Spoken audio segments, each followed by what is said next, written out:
سلام، به خبرهای ورزشی از ملان میدیا خوش آمدید. من رومان پناه هستم.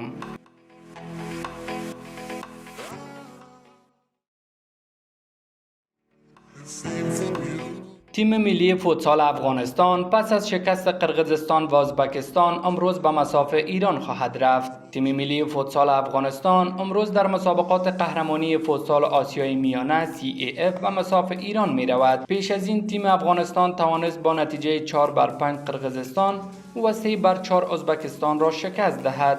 با این دو پیروزی تیم افغانستان اکنون در صدر لیست تیم‌های رقیب قرار دارد. مسابقات فوتسال از 3 تیر ماه آغاز شده و تا 30 همین ماه ادامه دارد و تیم‌های ایران، ازبکستان، تاجیکستان، قرقیزستان و ترکمنستان در آن به میدان می‌روند و این بازی‌ها به میزبانی تاجیکستان برگزار می‌شود.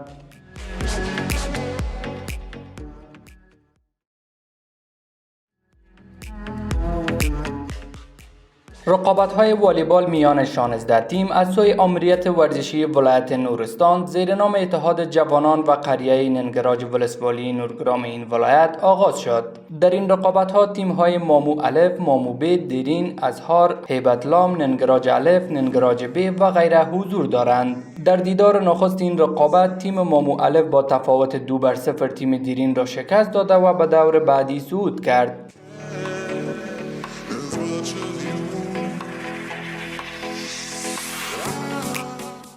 مسابقات فوتبال بین 14 تیم شامل مرکز ولسوالی ها و تیم های پکتیا، زرمت، ولایت پکتیکا توسط فدراسیون تربیت بدنی و ورزش فدراسیون فوتبال با قهرمانی تیم زرمت پایان یافت. این رقابت ها به مدت 12 روز ادامه یافت که تیم های پکتیا، زرمت و شارانسران قلا به فاینال راه یافتند که در نتیجه تیم زرمت با اختلاف 4-1 تیم رقیب خود را شکست داد و عنوان قهرمانی را از آن خود کرد.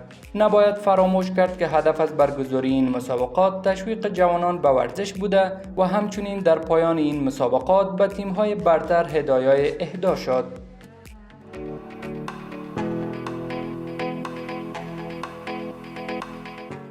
رقابت‌های فوتبال میان 6 تیم از قریجات ولسوالی قدس ولایت بادغیس یک ماه قبل در میدان ورزشی این ولسوالی دایر گردیده بود.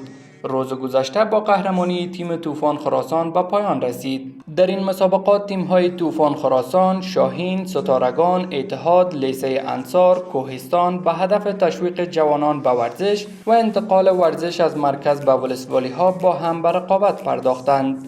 در اخیر تیم طوفان خراسان با کسب بیشترین امتیاز مقام اول، شاهین مقام دوم و ستارگان مقام سوم را از آن خود ساختند. برای تیم‌های برنده و بهترین ورزشکار کپ، مدال و تحایف که در نظر گرفته شده بود توزیع گردید.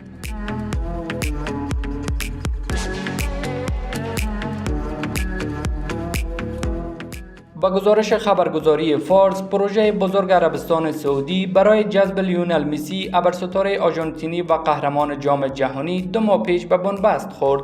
دلایل مختلف از شکست این پروژه بیان شد، ولی مهمترین نکته را مخالفت همسر این بازیکن برای زندگی در ریاض عنوان کردند. در همین رابطه حمید رئیس کمیته اجرایی وزارت گردشگری به افشاگری از دلایل اصلی شکست این پروژه بزرگ پرده برداشت و همسر این بازیکن را به اتهام بستند.